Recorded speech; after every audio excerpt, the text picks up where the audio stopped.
तू खुद की खोज में निकल, तू किस लिए हताश है? तो चल, तेरे वजूद की समय को भी तलाश है, समय को भी तलाश है। जो तुझसे लिपटी बेड़ियां, समझना इनको वस्त्र तू। जो तुझसे लिपटी बेड़ियां, समझना इनको वस्त्र तू।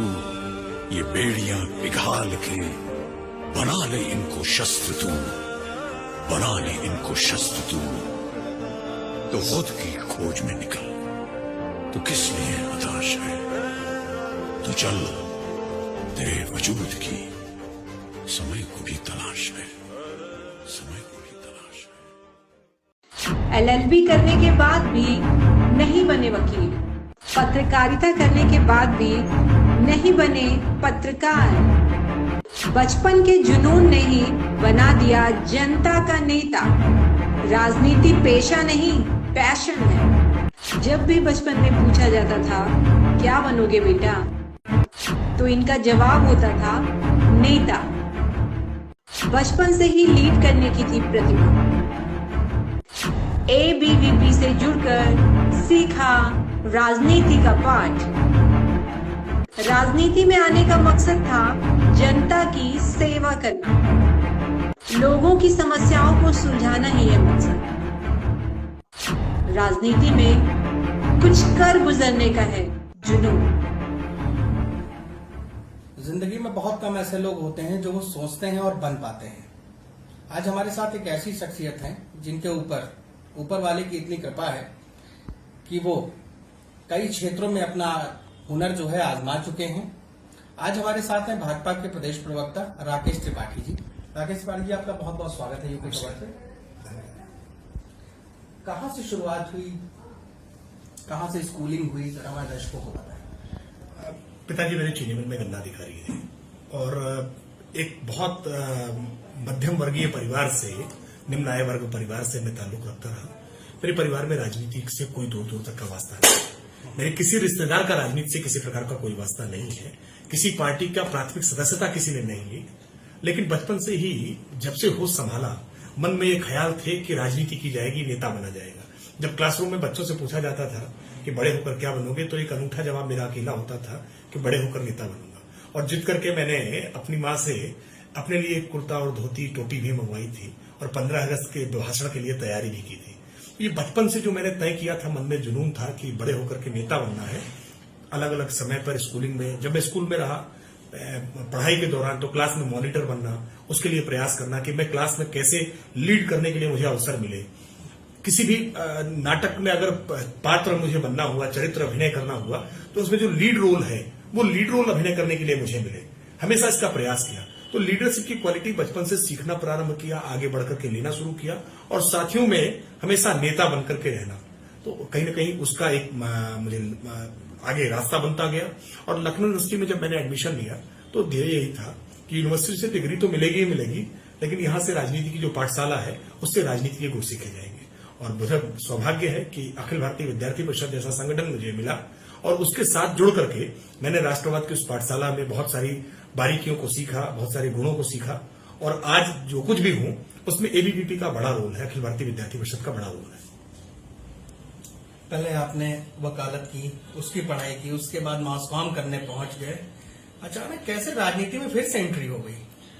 उसकी पहले इंटरमीडिएट में भी मैंने कॉमर्स एक सब्जेक्ट वैकल्पिक रूप में चुना था। मेरे घर में कॉमर्स भी किसी ने नहीं पढ़ी थी और मुझसे बड़े भाई जो थे उनके साथ परामर्श किया, तो उन्होंने कहा कुछ नया है तो कर सकते हो और कुछ नया हमेशा करना चाहिए। मेरे मन में हमेशा ये इच्छा रही। इंटरमीडिएट कॉमर्स से करने के बाद मैंने बीकॉम में एडमिशन लिया था, लेकिन बीकॉम में एडमिशन मेरा कॉलेज में हुआ और मेरे मन की इच्छा थी कि मेरा यूनिवर्सिटी में एडमिशन हो तो मैं छात्र राजनीति करूंगा। यूनिवर्सिटी में मेरे ईश्वर की इच्छा से लॉ ऑनर्स में अंतिम सूची में अंतिम नाम मेरा, वेटिंग लिस्ट के बाद अंतिम सूची में मेरा अंतिम नाम आया और मैंने एडमिशन लॉ ऑनर्स में लिया। लॉ ऑनर्स में एडमिशन केवल इसलिए लिया था कि यूनिवर्सिटी में एडमिशन हो जाए ताकि छात्र की राजनीति वहां से की जा सकती है। वकील बनेंगे ऐसा कभी सोचा नहीं था, नेता बनेंगे ये तय था। हाँ, वकालत की पढ़ाई जब पूरी हुई तो उस समय जीवन की कुछ ऐसी आवश्यकताएं थी कि एक नौकरी आपको करनी है और अपने आप को साबित करना है कि आप कुछ कर सकते हो। वकालत अपने आप में जटिल पेशा होता है। वकालत के पेशे में भी इस बात के लिए ये आवश्यक होता है कि अगर आपके पास पैतृक विरासत है इस वकालत के पेशे की तो आपके लिए आसानी होती है। मुझे लगा कि अभी समय है मेरे पास तो मैं कुछ और सोच सकता हूं। पत्रकारों का जीवन बहुत आकर्षित करता था। जब मैं यूनिवर्सिटी में पढ़ाई करता रहा तो एबीवीपी के साथ काम करते समय पत्रकारों के साथ नियमित संवाद था, रोज उनके साथ मिलना जुलना। तो पत्रकारिता के साथ मेरा एक इस प्रकार का संबंध बना। तो मुझे लगा कि पत्रकारिता भी एक ऐसा क्षेत्र हो सकता है जहां जीवन करियर के रूप में बनाया जा सकता है। और मैंने माखनलाल चतुर्वेदी पत्रकारिता यूनिवर्सिटी का रुख किया। वहां जाकर के मैंने मास्टर डिग्री अपनी कंप्लीट की।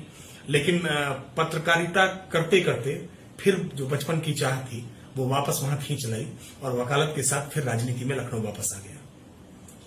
यहां तक पहुंचने के लिए किन किन संघर्षों का सामना करना पड़ा? देखिए, एक परसेप्शन लोगों के मन में है कि राजनीति जिनको भी करनी है या तो उनके पास पारिवारिक पृष्ठभूमि हो, या उनके पास धनबल हो, या उनके पास बाहुबल हो। और अगर आपके पास ये तीनों चीजें नहीं है तो राजनीति करना बहुत कठिन है। लेकिन मैं मानता हूं कि बहुत सारे लोगों ने इसको झुठलाया है। परिश्रम की पराकाष्ठा जो व्यक्ति करेगा उसको जरूर गेन होगा। आज उत्तर प्रदेश के हमारे अध्यक्ष स्वतंत्र देव सिंह जी परिश्रम की पराकाष्ठा के आधार पर एक ऐसे सामान्य पृष्ठभूमि से निकल करके आए और यूपी जैसे राज्य के अध्यक्ष बने हैं। आज भारत के प्रधानमंत्री श्री नरेंद्र मोदी जी बहुत सामान्य परिवार से निकल करके आए और तमाम झंझावातों को झेलते हुए आज देश के सबसे बड़े पद पर और आज पूरे विश्व भर में सबसे बड़े आकर्षण के केंद्र बने हैं। ये सारे लोग प्रेरणा है कि कैसे आप जमीन से उठ करके भी इन सारे तमाम आडंबरों को छोड़ते हुए भी, धन बल, बाहुबल और पारिवारिक पृष्ठभूमि की राजनीति को दरकिनार करते हुए भी भाजपा जैसे राजनीतिक दल के साथ आप राजनीति कर सकते हैं और लोगों के दिलों में, लोगों के बीच में आप अपना स्थान बना सकते हैं। हमने परिश्रम किया, दिनों रात परिश्रम किया, आंदोलन किए, लाठियां खाई। अर्जुन सिंह को काला झंडा मैंने दिखाया, बहुत लाठियां खाई थी। कई बार पुलिस के साथ झड़प हुई, पुलिस ने लॉकअप में बिठाया। ऐसी स्थितियां उत्पन्न हुई। कई बार परिवार की ओर से प्रतिरोध होता था। परिवार के लोग नहीं चाहते थे कि राजनीति करें, क्योंकि राजनीति एक ऐसा काम है जिसको सामान्य लोगों को देख करके दूर से लगता है कि ये बहुत जटिल है, इसमें जान का खतरा होता है, इसमें लड़ाई झगड़े होते हैं। तो ये सारी चीजें लोगों को, सामान्य लोगों को जो जिनका राजनीति से वास्ता नहीं, वो उनको दूर करती है। लेकिन मन में जो एक कसक थी कि मैं लीड करना चाहता हूं, मैं लोगों को जो उनकी समस्याएं हैं उसका समाधान करना चाहता हूं, मैं उसके साथ आगे बढ़ना चाहता हूं। कहीं भी किसी तरह की कोई समस्या हुई तो समाधान खोजने के लिए सबसे पहला स्वर जो उभरता था वो अपने आसपास में, वो सबसे पहले मेरा होता था। तो वो भावना आज कहीं ना कहीं लीडरशिप की तरफ मुझे लेकर के आई और मैं आज अपने काम से संतुष्ट हूं। राजनीति में न होते तो कहां होते? जहां भी होते वहां भी राजनीति ही कर रहे होते, लीडरशिप ही ले रहे होते। वकालत कर रहे होते तो वकीलों के बीच में नेता होते। अगर शिक्षक में बन गया होता तो शायद शिक्षकों के बीच में नेता होता। पत्रकारिता कर रहा होता तो वहां भी लोगों के दुख दर्द उठा करके वहां भी पत्रकारों की आवाज उठा रहा होता। क्योंकि मैंने अपने सोशल मीडिया में अपने स्टेटस पर एक लाइन लिखी है और मुझे याद आता है जब नया एक प्लेटफॉर्म आया था ऑर्कुट का, तो ऑर्कुट पे मैंने वो टैगलाइन डाली थी और उसके बाद फेसबुक और अब ट्विटर और आगे बढ़ते हुए कि नागवार से गुजरती हुई बात पर उबलकर फूट जाना मेरी जीवंतता का प्रमाण है। कहीं भी कुछ गलत हो रहा है तो उस गलत को गलत कह देना ये मेरे लिए आवश्यक है। और ये जिस दिन मैंने ये छोड़ दिया उस दिन समझिए कि मेरा आत्मबल टूट गया होगा। मैं उस दिन जीवन जीने की इच्छा छूट गई होगी, क्योंकि जब तक जीवन जीने की इच्छा है तब तक नागवार से गुजरती हुई हर बात पर मैं उबल कर फूटूंगा जरूर। आज के जो युवा नेता हैं जो इस राजनीति में अपना कैरियर बनाना चाहते हैं, उनके लिए क्या संदेश देना चाहेंगे? मेरी आपत्ति बहुत होती है इस बात पर जो लोग राजनीति को कैरियर के रूप में देखते हैं। राजनीति पेशा नहीं है, राजनीति पैशन है, राजनीति जुनून है, राजनीति कुछ गुजरने की एक जिज्ञासा है, एक जुझारूपन है। ये राजनीति को जिन्होंने भी कैरियर के रूप में देखा, ये बहुत दुर्भाग्यपूर्ण है। देश की आजादी के कालखंड में जिन्होंने भी देश का नेतृत्व करने का काम किया वो सारे लोग, चाहे महात्मा गांधी जी हो, चाहे लोकमान्य तिलक हो, या तो पत्रकार थे या एडवोकेट थे या शिक्षक थे। ये दुर्भाग्य है वर्तमान राजनीति का कि आज तमाम बालू के व्यवसाय से, खनन के व्यवसाय से जुड़े हुए लोग, आबकारी शराब के धंधे से जुड़े हुए लोग, अलग अलग प्रकार से धनार्जन करने वाले लोग, बाहुबली लोग, माफिया लोग, वो राजनीति में आए और उन्होंने चमक दमक से न केवल राजनीति को प्रभावित किया बल्कि प्रदूषित किया। तो मैं मानता हूं कि राजनीति को कैरियर नहीं, राजनीति तो सेवा का एक माध्यम है। राजनीति लोगों की आवाज उठाने का एक सशक्त माध्यम है। तो आप जब लोगों की आवाज उठाने के लिए आपके मन में जज्बा हो तो आप राजनीति करें। राजनीति धंधा नहीं है, राजनीति पेशा नहीं है, राजनीति को पैशन बना करके ही रखना चाहिए। तो ये थे हमारे साथ भारतीय जनता पार्टी के प्रदेश प्रवक्ता उत्तर प्रदेश राकेश त्रिपाठी जी। राकेश त्रिपाठी जी, यूपी खबर से बात करने के लिए आपका बहुत बहुत धन्यवाद। बहुत